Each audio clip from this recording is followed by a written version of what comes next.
Éxodo, capítulo 3. Vamos a leer desde el versículo 1. ¿Sale? Dice así. Voy a leer versículo 3. ¿Ya lo tienen todos o todavía no lo tienen? Éxodo 3. Dice así. Éxodo 3. Desde el versículo 1. Dice así. Apacentando Moisés las ovejas de Jetro, su suegro, sacerdote de Madián, llevó a las ovejas a través del desierto y llegó hasta Horeb, monte de Dios. Y se le apareció el ángel de Jehová en una llama de fuego en medio de una zarza. Y él miró y vio que la zarza ardía en fuego y la zarza no se consumía. Bueno, aquí estamos viendo un acto sobrenatural. Que no se consumía. Sí, un acto sobrenatural que llamó la atención de Moisés. Como yo les decía, ¿no? Pudo haber sido cualquier árbol y Dios escogió la zarza. Y eso llamó la atención porque vamos a ver el significado de la zarza para poder entender lo sobrenatural de la zarza. Dice, mire, la palabra hebrea es sené y es entretejido como malla, cercar, defender, defensa, encerrar. Y cuando ya está todo eso encerrado y tú quieres meter la mano, te pincha como un clavo, como una espina, es espinosa y también es una ceguera. ¿Ven por qué la zarza tiene un significado? Es algo que te encierra, que está a la defensiva, vamos a decirlo así, ¿ok? Entonces, hermanos, si tú lees en el diccionario, la zarza es un arbusto, es muy similar lo que es el concepto, es un arbusto espinoso, resistente y difícil de someter. Crece en forma de maraña enredada. Sí, los chamizos es una mata que, pero esta crece así, enredado y obviamente se seca. Entonces es muy fácil de prender y de consumirse. Como la zarza no se consumía, eso le llamó la atención a Moisés. Ahí tuvo dos opciones: huir e ir a investigar qué es lo que estaba pasando. Y fue e investigó lo que estaba pasando. Y dice en el versículo 3: entonces Moisés dijo, iré yo ahora y veré esta grande visión, porque causa la zarza no sé qué. Viendo Jehová que él iba a ver, lo llamó Dios en medio de la zarza y dijo, Moisés, Moisés. Y él respondió, heme aquí. Y dijo, no te acerques, quita tu calzado de tus pies, porque el lugar en que tú estás, tierra santa es. Y dijo, yo soy el Dios de tu padre, Dios de Abraham, Dios de Isaac y Dios de Jacob. Entonces Moisés cubrió su rostro porque tuvo miedo de mirar a Dios.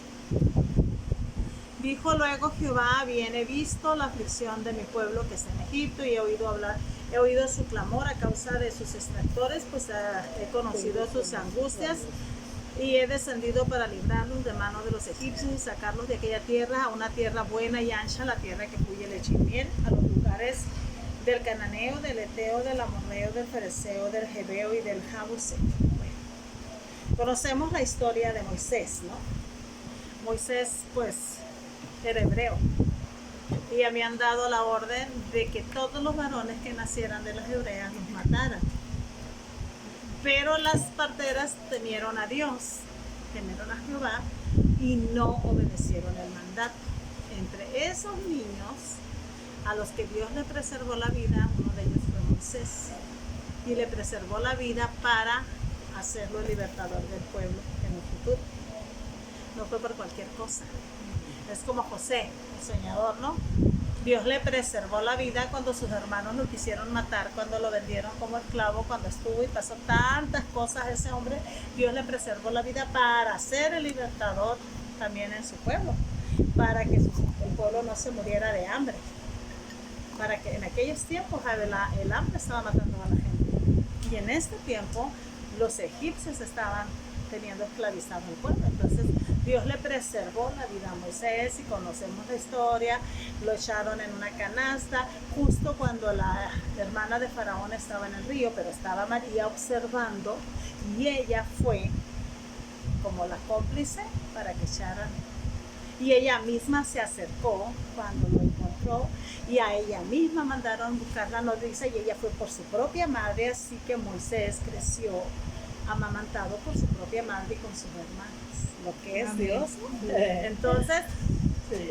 pues ya no conocemos la historia de Moisés cuando mató al Egipto, cuando huyó y se fue y ahora era pastor de ovejas, algo que aborrecen los egipcios. Los egipcios aborrecen a los pastores de ovejas. ¿Y qué andaba haciendo Moisés? Pastoreando las ovejas de su suegro. Lo que hacían los hebreos.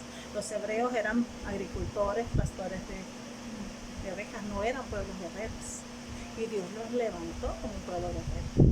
O sea, tal vez ninguno de nosotros diga, bueno, pues yo no sé ni predicar, menos hablarle a la gente. No, yo no sé ni leer, leo muy mal. Pero Dios te va a levantar y Dios va a llenar tu boca y Dios te va a capacitar y Dios te va a preparar y Dios te va a enviar. Y vas a ser un excelente predicador de la palabra, un excelente evangelista. Es Dios, como le dijo Dios a Jeremías cuando lo llamó. Dijo, pero yo que yo no sé hablar, no sé hablar. ¿Qué dijo Moisés? Yo no sé hablar. Pero no somos nosotros los que vamos a hablar, sino Dios a través de nuestras bocas. Entonces, hermanos, nosotros también fuimos llamados para libertar al pueblo oprimido por Satanás. Dios preservó nuestra vida para libertar a un pueblo. No estamos aquí nomás por bonitas o por curiositas. Estamos aquí porque Dios dijo, yo necesito una Rosa Malian que se levante, una Margarita, una Rocío, una Paola, una Marcela, una Mari Corazón, para que vayan y liberten a aquellos que están siendo consumidos por el pecado, para ir a llevarle libertad a aquellos que están siendo oprimidos por Satanás, que están en cárceles de pecado, de odio, de amargura, de resentimiento, y sabe Dios cuántas cosas más hay en el mundo. Dios nos ha preservado la vida para eso. De 1 millón de espermatozoides, nosotros fuimos el vencedor y nacimos. De ahí somos vencedores. De ahí. Fuimos el más trucha. Fuimos el más rápido, el más trucha. De ahí la vida, Dios nos preservó la vida. Y hoy, en este tiempo, no importa de dónde tengan. Por ejemplo, mi Dios me alcanzó hace 18 años. Los demás años los perdí en el mundo. Entonces, nunca es tarde. Dios tiene un pago para las diferentes horas de los jornales, para los que son alcanzados al principio de su vida, a la mitad de su vida y al final de sus días, el Señor les va a dar el mismo pago. Amén. La salvación, la gloria, es para el que reciba a Cristo en su corazón, para el que haga la voluntad y persevere hasta el final, será salvo. Dice la palabra. Amén. Entonces, Dios nos va a libertar. Amén. Amén. Nos va a levantar como libertadores. Vamos a leer en el libro de Lucas, el capítulo 4, versículo 18 y 19. Este acto sobrenatural impactó la vida de Moisés y fue valiente.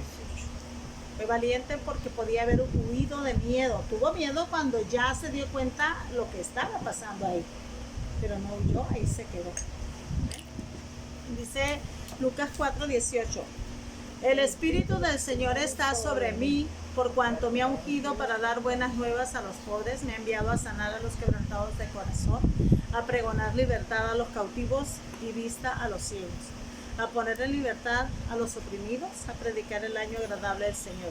El Espíritu del Señor está sobre nosotros para esto. Para esto.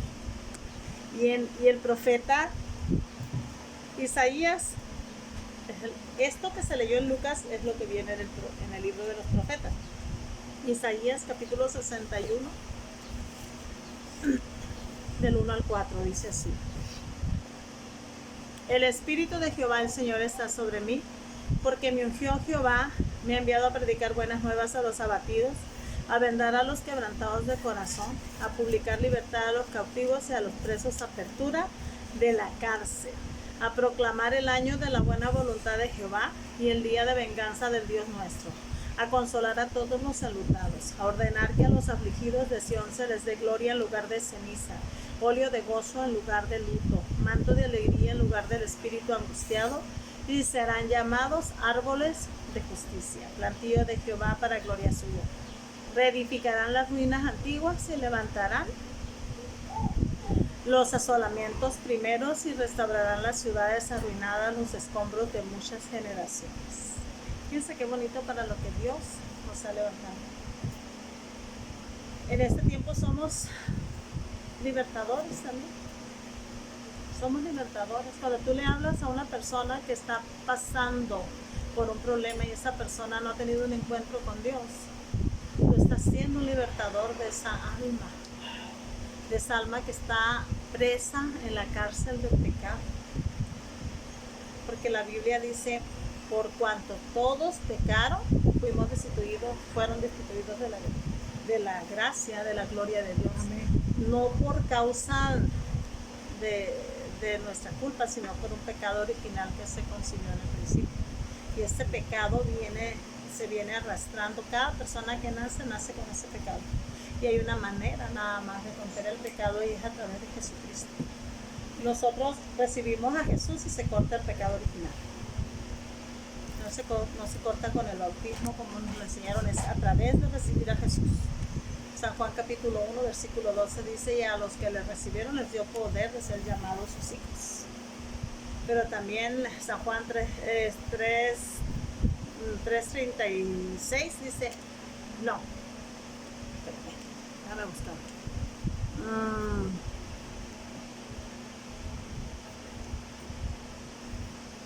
No, es San Juan 6.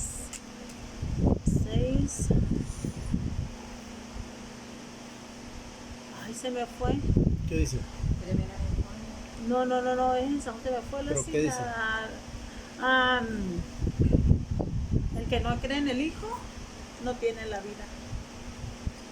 El que rehúsa recibir al Hijo no tiene la ira de Dios, viene sobre él. Se me fue la cita. 6:33. 36 dice, el que cree en el Hijo tiene vida eterna, pero el que rehúsa creer en el Hijo se me no fue. verá la vida, sino que la ira de Dios Sí, es la misma, estará sí, es la que sobre había dicho. Está sobre él. ¿Cuál es? 3:36. San Juan 3:36 es, San Juan. el que cree en el Hijo tiene vida eterna, pero el que rehúsa creer en el Hijo no verá la vida, sino que la ira de Dios está sobre él. Entonces, es necesario que la gente crea. Y para creer en lo que estaba viendo tuvo que acercarse Moisés, creer. Porque a veces nada más andamos por vista, pues. Si no vemos, no creemos. Por eso dice, bienaventurados los que no vieron y creyeron. Somos bienaventurados porque no hemos visto a Jesús y le hemos creído a través de la predicación de todos esos hombres que desde que Él murió en la cruz, el Evangelio se ha venido predicando. Le dijeron, cuando estaban persiguiendo a Jesús, les dijo, si este movimiento es de los hombres va a desaparecer, pero si es de Dios, van a verse peleando con Dios, en pocas palabras. Entonces hay cosas, hermanos, que a veces la gente inicia, son cosas de hombre y no prevalecen, pero cuando la obra es de Dios, la obra va a prevalecer, va a recibir ataque, obviamente, pero si Dios está en el asunto, Dios va a pelear la batalla. Así es sencillo. Y si nosotros estamos en el asunto de Dios, Dios va a pelear la batalla por nosotros. Amén. Si Dios te levantó, no desconfíes de que Dios va a hacer la obra. El que empezó la buena obra en nosotros la terminará hasta el día final. Amén. Dios es fiel. Entonces, miren, el fuego en la zarza pues representa a Dios, ¿no? La presencia de Dios. Cuando yo estaba haciendo este estudio, hermanos, vino a mí una revelación.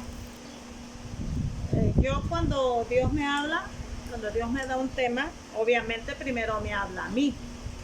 me lo muestra a mí y yo tengo que dárselos a los demás y que los demás lo entiendan. Entonces cuando yo estaba leyendo, había tantas cosas en mi cabeza, pero empezó como una especie de ataque. Me levanté, me fui a orar a la iglesia y terminé orando por todos y le dije, Espíritu Santo, yo necesito que me inspires ahorita en este momento, yo necesito terminar este tema, yo necesito predicar, y me vine y empecé. Ya la idea me la había puesto el Señor en el corazón, y cuando yo empecé, hermanos, a estudiar, pude entender que la zarza somos nosotros. La zarza somos en este tiempo. En ese tiempo era un arbusto lleno de espinas, enmarañado, difícil de someter, y así venimos a ser nosotros también.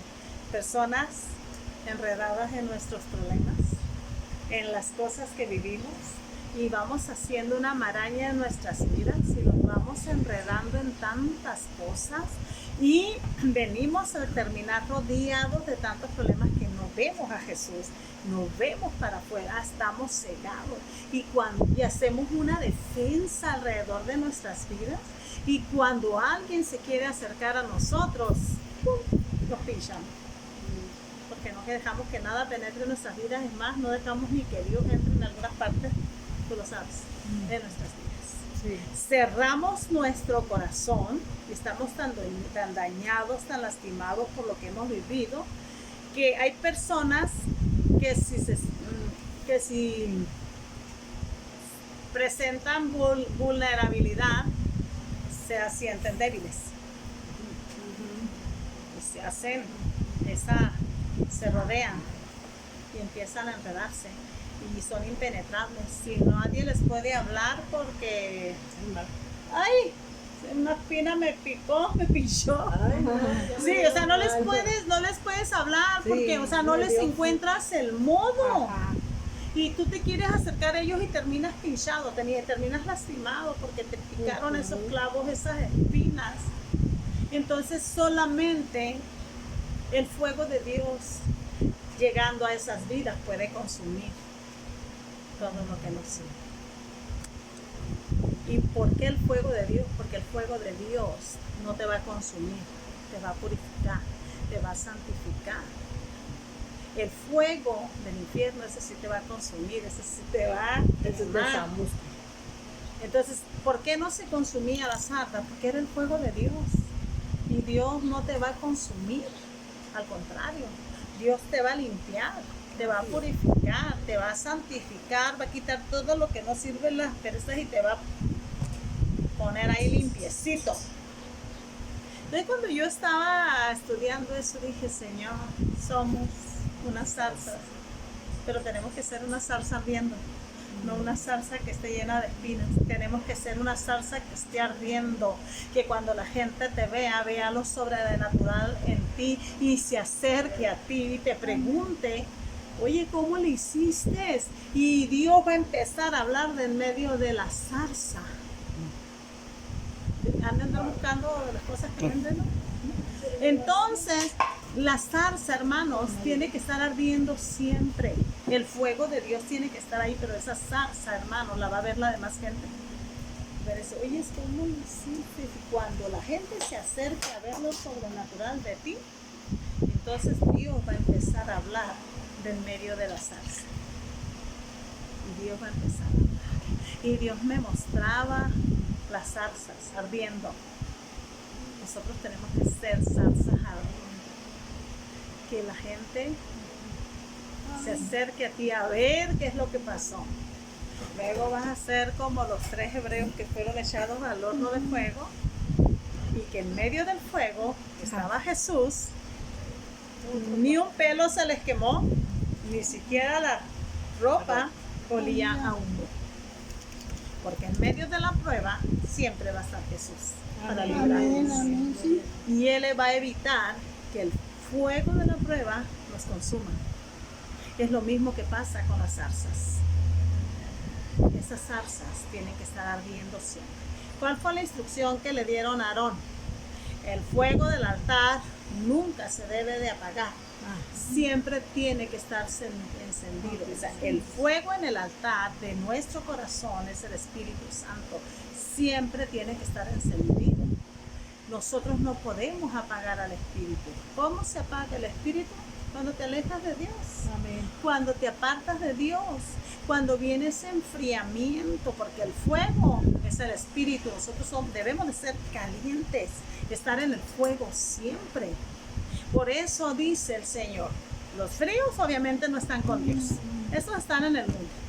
Nosotros debemos de estar en el fuego. A los tibios los vomita el Señor. Porque ni están con Dios, ni están acá. Ni se han decidido. Por eso los tibios los vomita. Todavía te va a tolerar más el Señor si eres frío. Porque a lo mejor no has conocido a Dios, no has tenido un encuentro con Dios y te justificas porque no conoces a Dios. Pero una vez habiendo conocido a Dios, mejor hubiera sido que no le conociéramos, dice la palabra. Entonces, hermanos, tiene que venir ese fuego del Señor a nuestras vidas. Y el fuego va a empezar a consumir, va a quitar la ceguera, va a quitar la sordera espiritual y Dios va a empezar a consumir todo lo que no sirve en nuestras vidas y Dios nos va a sacar de este lugar y luego nos va a cambiar el calzado. ¿Qué le dijeron a Moisés? Quítate el calzado, que la tierra en la que está santa es. O sea, Dios nos va a quitar el calzado del mundo y nos va a poner el calzado del apresto del Evangelio. Tú ya vas a vivir como Cristo, no vas a vivir como el mundo. Él nos va a enseñar, Él nos va a capacitar y Él nos va a enviar a predicar las buenas nuevas de salvación.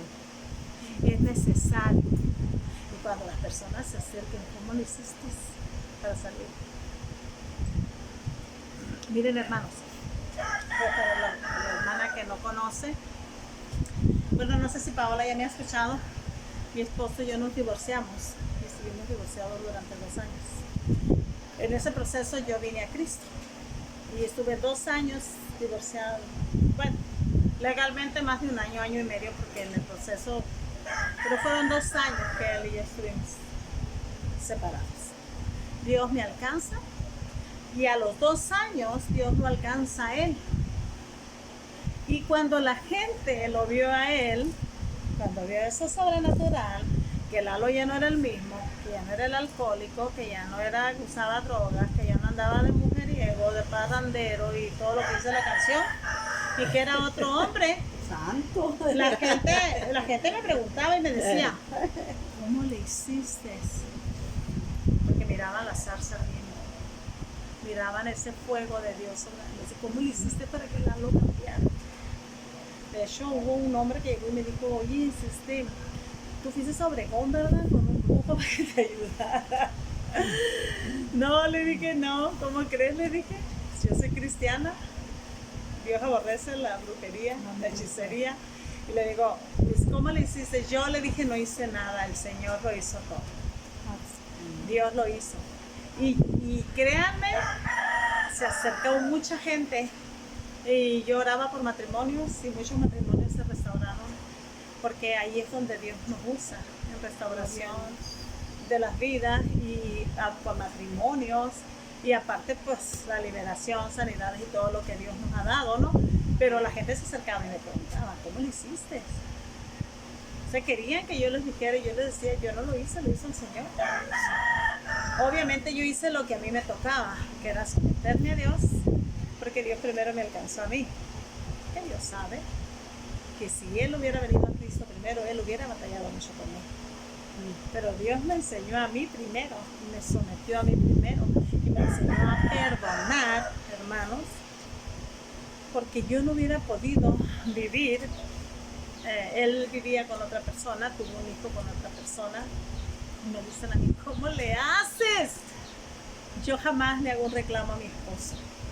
Yo jamás traigo a memoria las cosas pasadas. Eso es algo que yo no hago. Yo a él no le hago ningún reclamo. Yo nunca le hice ningún reclamo. Y menos preguntarle, oye, ¿qué hacía? Ya no, eso a mí no me interesa. Y él lo testifica. Yo nunca le he dicho a él. Yo lo perdoné y borrón y cuenta nueva. porque la palabra dice, el que está en Cristo, nueva criatura es. Amén, Las cosas amén. viejas pasaron, y aquí todas son hechas nuevas. Y tú no puedes vivir como nueva criatura recordando el pasado. Definitivamente no se puede. El pasado se tiene que quedar allá, y allá se tiene que quedar.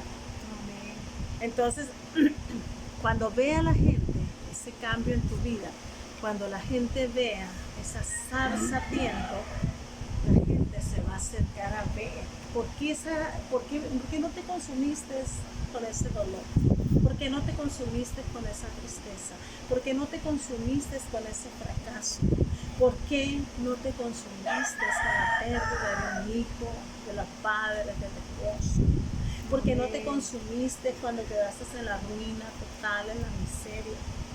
Porque, hermanos, regularmente una persona sin Cristo es tan difícil que pueda salir adelante. La depresión hace presa de las personas, si hace presa de los cristianos, imagínate el que no tenga la fortaleza. Entonces es algo que Dios nos va a ayudar, hermanos, y entonces el Espíritu va a empezar a hablar a través de tu vida. Y tú vas a empezar, es que mira, tuve un encuentro con Cristo, Él llegó a mi vida, Él me cambió, Él me transformó. Yo les digo, Dios me enseñó a perdonar y amar. Me enseñó a perdonar a la mujer que destruyó mi matrimonio, que hoy la puedo ver como cualquier persona. Y créanme que yo le dije al Señor, yo no quiero tener sentimientos por nadie, y Dios los quitó. Yo digo, yo amo a todos, yo no odio a nadie, y me han hecho muchas cosas, hermanos, pero por sobre todas las cosas pongo a Dios. El amor de Dios cubre multitud de pecados. Amén. Y si el amor de Dios está en nosotros, nosotros tenemos que perdonar, nosotros tenemos que amar, nosotros tenemos que pasar por alto el agravio. ¿Por qué, hermanos? Porque el rencor, la amargura destruyen a las personas. Amén. Es un cáncer que hace que las personas se pierdan. Y el único que sale perdiendo es el que se amargó la existencia. El que se amarga, porque a lo mejor el otro ni enterado está de que lo odias y lo aborreces. Porque hay personas que crean sentimientos por una acción de alguien. A lo mejor la luz de aquella persona, eso que tiene, le molestó a la otra persona y te tiene envidia. Y tú a veces no los haces ni en tu vida, ni en tu familia, y esa gente te odia nomás por ser como eres. Amén. De eso hay mucho en el mundo. Obviamente son sentimientos provocados por el enemigo. Entonces, en medio de la zarza, hermanos, Dios hablará, como un día lo hizo con nosotros. Dios tiene misericordia. Eso es un acto sobrenatural, hermanos. La salvación es sobrenatural. Amén. Porque estamos creyendo en un Dios que no hemos visto, que de oídas lo conocemos, y que cuando llega a nuestras vidas e impacta nuestras vidas y empezamos a sentir esas cosas sobrenaturales. Por ejemplo, el acto sobrenatural que pasó la hermana, o sea, Sí. ¿cuánta gente se estará quebrando la cabeza pensando ¿Cómo fue? cómo le quedaría la pierna molida, Sí. la nacha molida, el brazo molido, la costilla rota? O sea, el peso, sí, hermanos, el día del campamento, hubo una manifestación gloriosa del Espíritu en ese lugar. Yo pues tenía, lo voy a decir por fe, problemas de la presión, azúcar, y por ejemplo las riumas, ¿viste cómo me queda? Si hago esto, miren, cómo me queda el dedo. No, esas son unas riumas porque hacía muchos tamales. Y entonces hay momentos en los, ahorita estoy tomando unas vitaminas, pero por ejemplo no podía porque me daba taquicardia. Y esa noche el Espíritu tomó la iglesia, y yo creo que como 45 minutos, ¿cuánto anduvimos? Sí. Danzando en el Espíritu, brincando, y a mí no me dolía nada. Por ahí terminé, digo, dije, Dios, si salí yo gozosa, ni me agité ni nada. Y salí al camper, que íbamos a tener Santa Cena, hermanos, y al subirme en el camper se me atora la chancla y tras caí de rodillas. Diablo mentiroso, le di lo bueno que caí para dentro del camper, donde caigo para afuera. A lo que voy es que con esa caidita que me di, me lo dieron las rodillas, días, y me golpeé en la punta del dedo. Ahora imagínate un aventón de un carro. Sí. 107 kilos. 107 kilos aventado 3. Imagínate, entonces ahí ves lo sobrenatural de Dios, hermanos. Ella es una salsa ardiendo y cuando la gente le pregunta, ¿y cómo le hiciste mal, corazón? Dios va a empezar a hablar a través de su vida. Es el testimonio. Por favor. Entonces, hermanos, vamos a entender el fuego de Dios. Mira, hermano, ahorita, hermano, la gente se confunde mucho. Para que tú no te confundas, necesitas escudriñar las escrituras. El fuego, hermanos, representa prueba, pero la prueba le envía a Dios. La prueba le envía a Dios. Pero en medio de la fuego llega el tentador y viene a tentarte. Por eso mucha gente que no pasa las pruebas, porque viene el tentador y te engaña. Entonces, cuando está la prueba, ¿qué somos nosotros? Obreros que tenemos que salir aprobados. Para salir aprobado tienes que ser probado. Entonces, la prueba la manda Dios. En medio de la prueba, imagínense a la hermana Mari con la prueba que le pasó. Cualquiera estaría renegando, quejándose, pero ella está glorificando a Dios. Ella está glorificando a Dios porque Dios le demostró que está con ella. Yo en mi vida era necesario pasar por el divorcio para poder estar en el lugar que estoy. Al principio no lo entendía, yo le decía, ¿por qué, Señor? ¿Por qué a mí? Si yo nunca he hecho nada malo, si yo nunca le fallé a mi esposo, yo empezaba. Pero cuando entendí que era un propósito de Dios, entonces le dije, gracias Señor, gracias por todo lo que me permitiste pasar. Gracias porque si no fuera por eso, nosotros no estaríamos aquí sirviéndole al Señor. Hoy puedo saber que ese fuego era bueno para mi vida. Que todo el fuego de la prueba fue bueno para mi vida. El fuego de Dios es bueno, hermanos. El fuego no es malo. El malo es el del infierno. Ese sí es malo. Y de ese, hermanos, tenemos que escaparle, huirle. Cuidar la salvación con temblor y con temor. Debemos de poner, hermanos, mucha atención para poder ver lo que Dios está hablando a través de nuestra vida. Dice en el Salmo 14, perdón, y en el 54, el 53, 3, por ahí dice que Dios anda buscando, mirando desde los cielos, entre los hijos de los hombres, buscando a un entendido, a uno que le crea a Dios. Salmo 14, 3 y 53. Amén.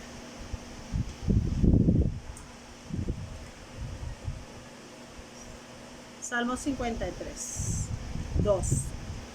Dios desde los cielos miró sobre los hijos de los hombres para ver si había algún entendido que buscara a Dios. Y el Salmo 43, el Salmo 14, 3 dice lo mismo. Entonces necesitamos poner atención. Porque el diablo nos puede engañar. No, hombre, es un fuego que te va a quemar. Salmo 14:3 dice, todos se desviaron a uno, se han corrompido, no hay quien haga lo bueno, no hay ni siquiera uno. No es ese entonces. ¿No? Y luego, ¿qué más dice? ¿El 14? 14:3.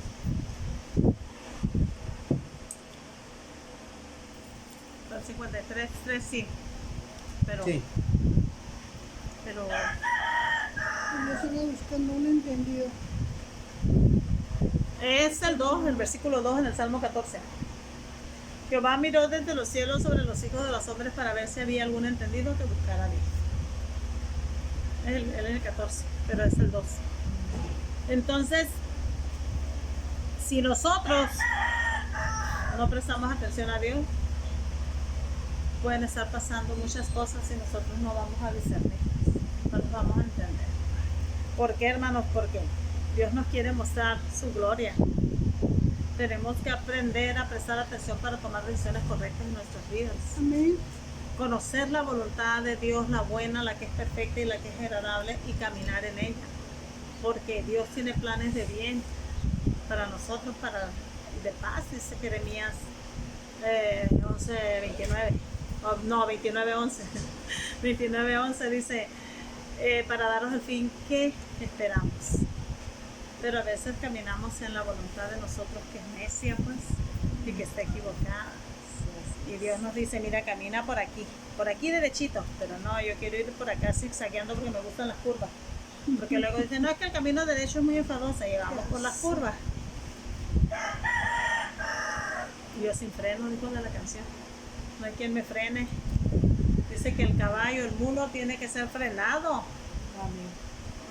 Dios nos tiene que poner un freno a nosotros, porque nosotros nos desbordamos de nuestras pasiones y vamos a regarla.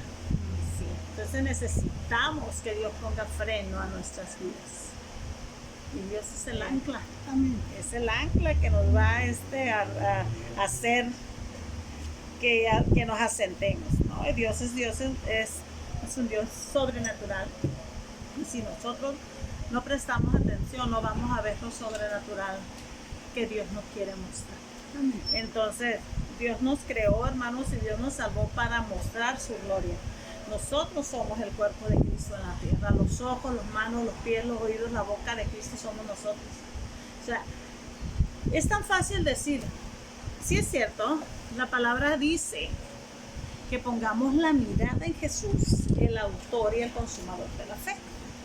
¿Qué nos está diciendo? O sea, no pongas la mirada en el hombre falla. Así es. Pero también la palabra nos dice, te leí Proverbios 28:18, ¿no? Si anda, el que anda en integridad será salvo, porque el que anda en sus caminos torcidos, en alguno de ellos va a caer. O sea, yo tengo que ser íntegro. Yo tengo que ser recto delante de Dios. Yo no puedo decir que soy la imagen de Cristo y estoy viviendo una vida desordenada, falta de perdón, falta de honestidad, falta de sometimiento, de sujeción. Entonces, no pongas la mirada en él.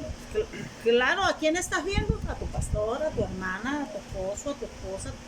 Es la mirada que tenemos. Entonces, si yo soy una sierva de Dios, si yo no camino en integridad,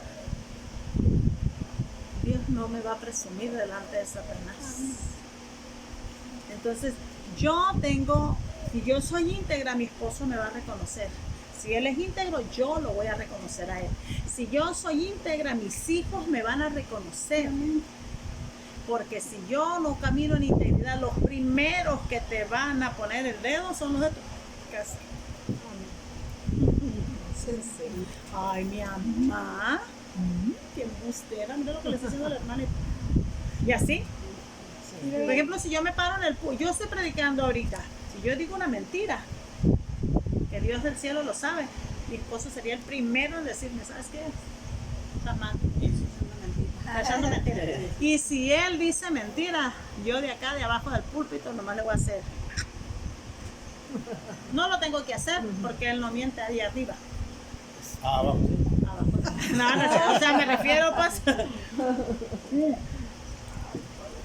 Los de tu casa van a reconocer. La Biblia dice, y los enemigos del hombre vienen a ser los de su casa. Los de su propia casa. Y también los de tu propia casa van a reconocer si estás hablando o no, ¿verdad? Entonces, hermano, si nosotros nos desviamos del verdadero propósito de Dios, pues miren, hermanos, que vamos a perder la bendición. Quiero leer una cita en el libro de Eclesiastés. Eclesiastés, vamos a leer capítulo 1, versículos 12 al 18. Meditemos en esta palabra, miren lo que dice. Cuando todas la tengan, me dicen. Eclesiastés, ¿qué? 1, versículos del 12 al 18. Dice así. Está hablando el rey Salomón. Yo, el predicador, fui rey sobre Israel en Jerusalén, Y di mi corazón a inquirir y a buscar con sabiduría sobre todo lo que se hace debajo del cielo. Este penoso trabajo dio Dios a los hijos de los hombres para que se ocupasen de él. Miré todas las obras que se hacen debajo del sol y he aquí, todo ello es vanidad y aflicción de espíritu. Lo torcido no se puede enderezar y lo incompleto no puede contarse. Hablé yo en mi corazón diciendo, he aquí yo me he engrandecido y he crecido en sabiduría sobre todos los que fueron antes de mí en Jerusalén, y mi corazón ha percibido mucha sabiduría y ciencia, y dediqué mi corazón a conocer la sabiduría y también a entender las locuras y los desvaríos. Conocí que aún esto era aflicción de espíritu, porque en la mucha sabiduría hay mucha molestia, y quien añade ciencia añade dolor. Hermanos, todo lo que hay en esta tierra es vanidad y aflicción de espíritu. Todo. Por todo nos quejamos. Por más sabio que seas, nunca vamos a superar la sabiduría de Dios. Y para aplicar sabiduría tenemos que conocer a Dios. Si yo no conozco a Dios, puedo estar aplicando sabiduría humana, la cual es animal, terrenal y diabólica, como dijo Santiago. Entonces, debemos de ser entendidos con Dios. Porque Dios se va a manifestar de muchas formas y de muchas maneras. Y si yo no estoy poniendo atención, se me va a pasar la bendición. Entonces, que seamos zarzas ardiendo en el fuego de Dios, y no que terminemos en el fuego del infierno consumidos. Amén. Que ese fuego de Dios esté siempre en nuestro corazón. Que la gente vea lo sobrenatural de Dios en nosotros. Y cuando se acerque la gente, pueda hablar el Espíritu de Dios a través de nuestras vidas. Amén. Amén. Entonces,